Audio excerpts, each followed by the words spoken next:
नमस्कार, आप देख रहे हैं सी न्यूज भारत और मैं हूं ऋषभ सक्सेना। वक्त तो चला है उत्तर प्रदेश बुलेटिन का। झांसी में निलंबित चल रही अध्यापिका को बहाल करने के एवज में बेसिक शिक्षा कार्यालय में तैनात कनिष्ठ लिपिक ने मांगी 1.5 लाख रुपए की रिश्वत।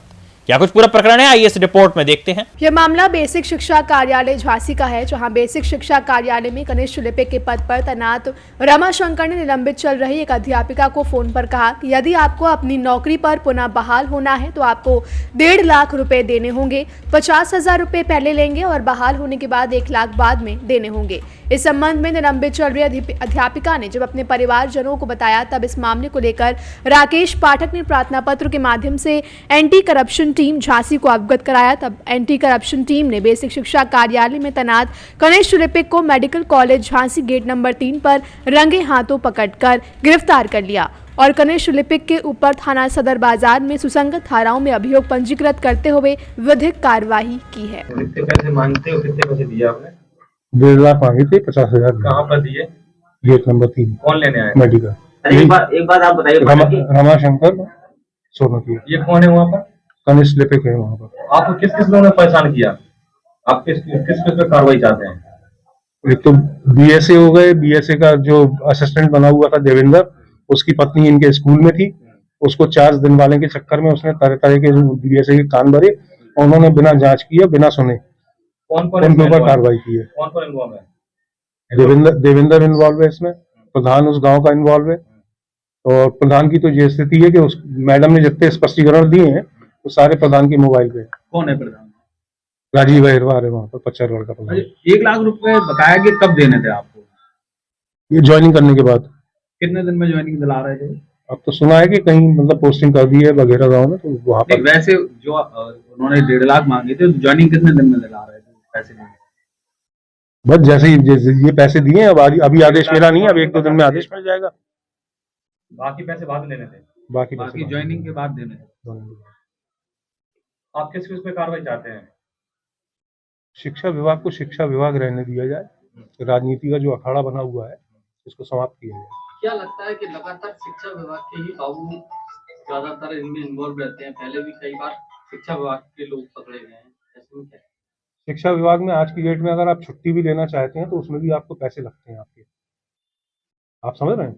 और 6,000 के ऊपर टीचर हैं यहाँ पर, तो जितने भी लोग हैं वहाँ कुछ ना कुछ कहीं ना कहीं किसी ना किसी का इन्वॉल्वमेंट होता है कि 100 टीचर उसके टच में है, 50 उसके टच में है। इस तरीके से सारे लोग कहीं ना कहीं इन्वॉल्व रहते हैं।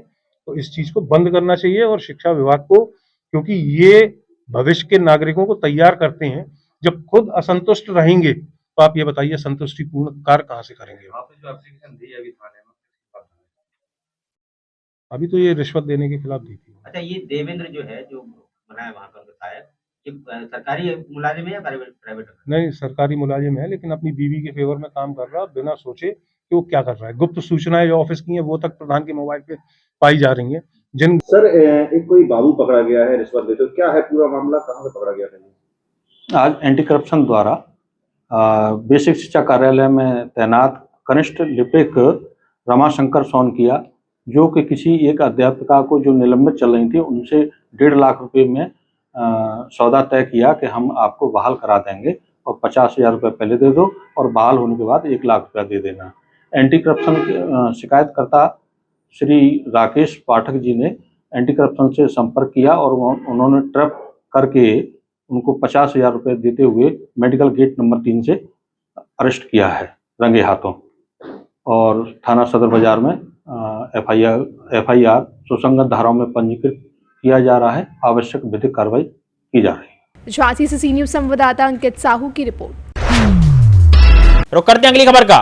गाजियाबाद के थाना नंदग्राम क्षेत्र में एक अजीबोगरीब मामला सामने आया है, जहां पैसों के लालच में पत्नी ने अपने ही पति की कार चोरी करवा दी। क्या कुछ पूरा मामला है, आइए इस रिपोर्ट में देखते हैं। गाजियाबाद के थाना नंदग्राम क्षेत्र में एक अजीबोगरीब मामला सामने आया है, जहां पैसों के लालच में पत्नी ने अपने ही पति की कार चोरी करवा दी।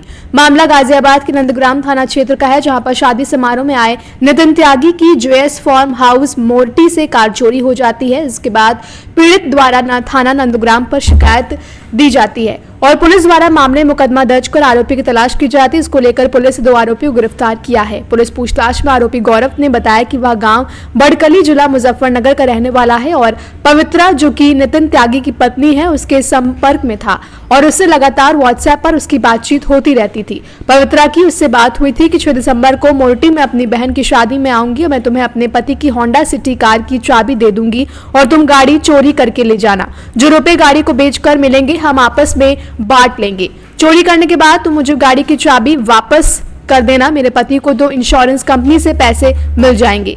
इसके आगे उन्होंने और क्या कुछ कहा, आइए सुनाते हैं। चोरी करते क्या कुछ उनके पास से बरामद हुआ, क्या कुछ उनका बैकग्राउंड है? ये 24/12/2024 की रात्रि में नंदगांव पुलिस टीम के द्वारा रात में चेकिंग के दौरान हनुमान चौक के पास से चेकिंग के दौरान 2 मुखबिर की सूचना पे 2 संदिग्ध व्यक्तियों को गिरफ्तार किया गया और उनके पास से होंडा सिटी कार और एक चोरी में प्रयुक्त सैमसंग मोबाइल भी बरामद किया गया है। पूछताछ से पता चला कि जो है इन्होंने कार जो है इन्हीं नंदगांव थाना क्षेत्र से ही चोरी की थी और दोनों अभियुक्तों को गिरफ्तार कर लिया गया है। 3 अभियुक्त फरार चल रहे हैं। जो गिरफ्तार अभियुक्त हैं उनके नाम आकाश त्यागी और गौरव शर्मा हैं। दोनों मुजफ्फरनगर के रहने वाले हैं और उनके पास से होंडा सिटी गाड़ी और चोरी में प्रयुक्त सैमसंग मोबाइल भी बरामद किया गया है। जो महिला मैम फरार है उसके संपर्क में ये कैसे आए थे और कैसे इन्होंने पूरा षड्यंत्र रचा था? फोन के माध्यम से इनके संपर्क में आए थे और फोन से ही इनसे बातचीत की थी और उसी फोन से ही माध्यम से इन्होंने पूरा षड्यंत्र तैयार किया था कि किस तरह से जो है चोरी करनी है कार को और डुप्लीकेट चाबी बनवा करके ओरिजिनल चाबी वापस महिला को दे दी गई थी।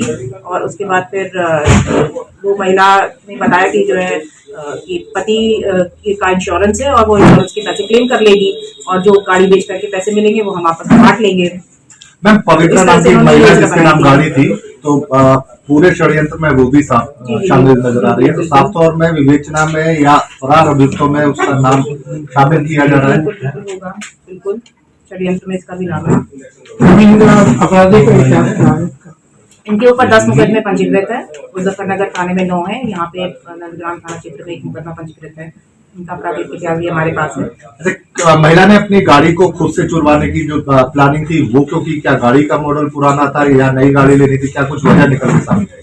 ना, हमें लगता है ये जो जिसकी योजना थी पैसे अर्जित करने के लिए करने के लिए थी। तो इनका जो योजना था वो पूरा एक तरह से जो है ठगी भी करना फाइनेंस कंपनी को और जो है साथ में चोरी भी करवाना, इस तरह से योजनाबद्ध तरीके से। फार्म हाउस के पास में इन्होंने चाबी दी थी महिला ने, फिर वापसी कब दी थी इन्होंने चाबी और कहाँ दी थी? जो अपराधी हैं चोरी करने वाले, चाबी जब इन्होंने वापसी देना है तो कहाँ इन्होंने चाबी दी? इन्होंने चाबी दे दी थी, महिला को वापस दे दी थी। स्थान कहाँ? दिल्ली दी थी क्योंकि दिल्ली की रहने वाली महिला या गाजियाबाद में दी थी? यहीं पे आके यहीं पे दी थी। इन लोगों का लंबा आपराधिक इतिहास है, तो क्या ये वारदात इसी प्रकार कर रही थी? वारदात इनकी अलग है? लूट चोरी, ये चोरी और लूट और स्नैचिंग इस तरह के जो ये अपराध के जो आपराधिक इतिहास है इनका इसी तरह का है, लूट चोरी का। क्या इस गाड़ी से कोई और भी नहीं, इस गाड़ी से तो कोई अपराध नहीं हुआ है, अभी तो फिलहाल नहीं है। जांच चल रही है, जांच में जो पता चलेगा उसकी कार्रवाई की मैम महिला की गिरफ्तारी में क्या कुछ प्रयास पुलिस द्वारा किया जा रहा है? बिल्कुल, टीम बनी है, गठित टीम, और टीम के द्वारा जो है लगातार तलाश की जा रही है। जल्दी से जल्द इसकी भी गिरफ्तारी करेगी। गाजियाबाद से सी न्यूज संवाददाता राजेंद्र चौधरी की रिपोर्ट। बढ़ते अगली खबर की ओर। शाहजहांपुर में आज वीडीएफ कॉन्वेंट स्कूल में क्रिसमस डे का त्योहार बहुत हर्ष उल्लास से मनाया गया। क्या कुछ कार्यक्रम की भव्यता रही, आइए इस रिपोर्ट में देखते हैं। यूपी के जनपद शाहजहांपुर में आज वीडीएफ कॉन्वेंट स्कूल में क्रिसमस डे का त्योहार बहुत हर्ष उल्लास के साथ मनाया गया। स्कूल के सभी बच्चे सांता बनकर आए थे। कक्षा प्री नर्सरी एनसी केजी के कुणाल, आरव, सानिध्य, अभिराज, कुशवाग्र, जयवर्धन, आशीष, ध्रुव, अनुज, वृंदा, विधि, मालिका, अरुण, विभु, अधिराज, अक्षित, अन्य, युग, सक्षम, विवान, दंश, शिवांश, उत्तम, नित्यांश आदि बच्चे सांता बनकर आए और चॉकलेट, बिस्किट, टॉफी आदि बांटे। कक्षा 6 से 8 के बच्चों ने चार्ट और मॉडल भी बनाए। क्रिसमस डे की पूर्व संध्या पर रंगारंग कार्यक्रम प्रस्तुत किए गए, जिसमें नन्हे मुन्ने बच्चों ने जिंगल बेल सॉन्ग पर नृत्य किया। कक्षा 6 से 8 के बच्चों ने क्रिसमस ट्री और स्कूल की सजावट भी की। वहीं झांकियां बनाई, जिसमें स्वर्ग दूत, मारिया, यूसुफ, गर्रिया, चरनी, प्रभु यीशु मसीहा की झांकियां शामिल थी। इन सभी कार्यक्रमों में सभी टीचर्स ने बच्चों का भरपूर सहयोग किया और प्रधानाचार्य प्रीति आनंद ने सभी बच्चों को क्रिसमस डे की बधाई देते हुए उनके बारे में बताया और उनके मार्गों पर उच्च आदेशों पर चलने हेतु प्रेरित भी किया। शाहजहांपुर से सी न्यूज संवाददाता शान की रिपोर्ट। बढ़ते अगली खबर की ओर। कन्नौज में पूर्व सपा नेता नवाब सिंह का होटल कुर्क किए जाने में बड़ी राहत। गैंगस्टर के अंतर्गत कुर्क किए गए होटल को सीज मुक्त करने का आदेश दिया गया है। क्या कुछ पूरा मामला था, आइए इस रिपोर्ट में देखते हैं। कन्नौज में पूर्व सपा नेता नवाब सिंह का होटल कुर्क किए जाने में बड़ी राहत। गैंगस्टर के अंतर्गत कुर्क किए गए होटल को सीज मुक्त करने का आदेश दिया गया है। 3 दिन पहले पुलिस ने होटल को सीज किया था। सिविल जज सीनियर डिवीजन ने निर्देश दिए थे। होटल की कुर्की के मामले में प्रशासन को बड़ा झटका। कोर्ट ने मामला विचाराधीन होने के बाद की गई कुर्की की कार्यवाही को गलत ठहरा दिया है। डीएम के आदेश पर सीज हुआ था तिवरा स्थित होटल चंदन। वहीं आरोपी नवाब सिंह यादव की दिवंगत मां के नाम है होटल। राम जी, किस तरह का आदेश हुआ आज? ये 18/9/24 को माननीय न्यायालय सिविल जज सीनियर डिवीजन से विपक्षी गण के विरुद्ध यूपी स्टेट और एसपी कन्नौज और एसडीएम तिरवा के खिलाफ आदेश हुआ था कि वो विवादित अराजी और उस पर बने होटल चंदन को ध्वस्त न करें, ना इस भूमि पे कब्जा करें। 21/12/24 और वो स्टे ऑर्डर आज भी प्रभावी चल रहा है और उसके बावजूद अभी तक यूपी स्टेट या इन लोगों की तरफ से कोई आपत्तियां भी उस इंजंक्शन ऑर्डर के खिलाफ दाखिल नहीं की गई। और अचानक इन्होंने 21/12/24 को बिना न्यायालय की परमिशन के वहां पर जाकर फोर्सफुली अपने पुलिस बल और इनको ले जाकर इस होटल और उसमें जो भूमि जो थी न्यायालय द्वारा इंजंक्शन जारी था उसको सीज कर दिया। तो इस संबंध में जो है आज 24/12/24 को ये विपक्षी गण या यूपी स्टेट जरिए जिलाधिकारी एसडीएम छिबरामऊ और एसडीएम तिरवा और एसपी कन्नौज के विरुद्ध कंटेम्प्ट पिटीशन दाखिल की गई। अंतर्गत आदेश 39 नियम 2 जाफ्ता दीवानी। उसमें 151 में एप्लीकेशन दी गई कि बिना न्यायालय की परमिशन के इन्होंने बिना कोई उसके किए इसको होटल को जो सीज किया है और जो भूमि जो पहले से ही माननीय न्यायालय द्वारा जो स्टे चल रही है उसको जो सीज किया गया है उसको अविलंब जो है उसको वो किया जाए।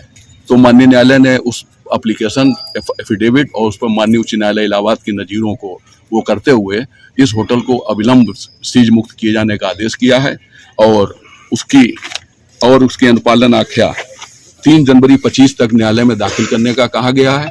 और प्लस ये इस ऑर्डर का letter SP Kannauj, DM Kannauj और एसडीएम तिरवा को अविलंब जारी किया गया है और वो नजारत के जरिए उनके पास पहुंच रहा है। वकील साहब, किस मामले में होटल सीज किया गया था? क्या प्रकरण रहा? कोई प्रकरण नहीं, अभी तक यूपी स्टेट की तरफ से ना तो कोई इसमें ऑब्जेक्शन लगाया गया है। दूसरी चीज, ये प्रॉपर्टी जो थी ये वादीगण जो सुदर्शन वगैरह इनके माता जी की थी और माता जी ने ही इस पर होटल का वो किया गया था। इस संबंध में ही मुकदमा दाखिल किया गया था कि माता जी का स्वर्गवास हो गया है और उनके 6 लड़के हैं जिसमें वादीगण सुदर्शन सिंह और सुपाल सिंह है।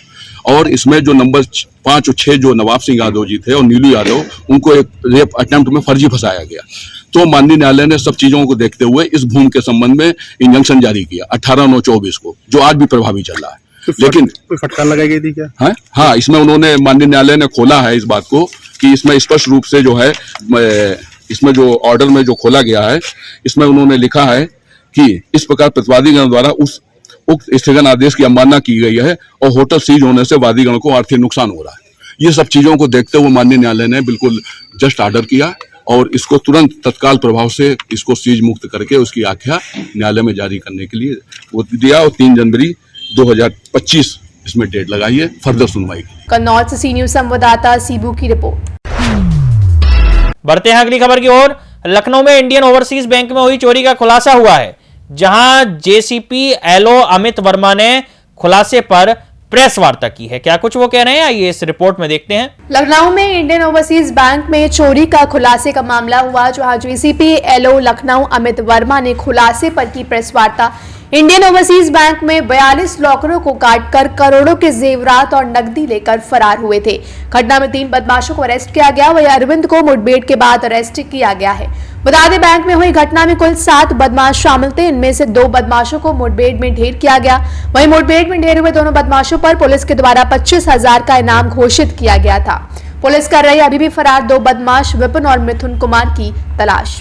लखनऊ से सी न्यूज संवाददाता सुल्तान की रिपोर्ट। उत्तर प्रदेश बुलेटिन में फिलहाल इतना ही। देश और दुनिया की तमाम खबरों के लिए आप देखते रहिए सी न्यूज भारत।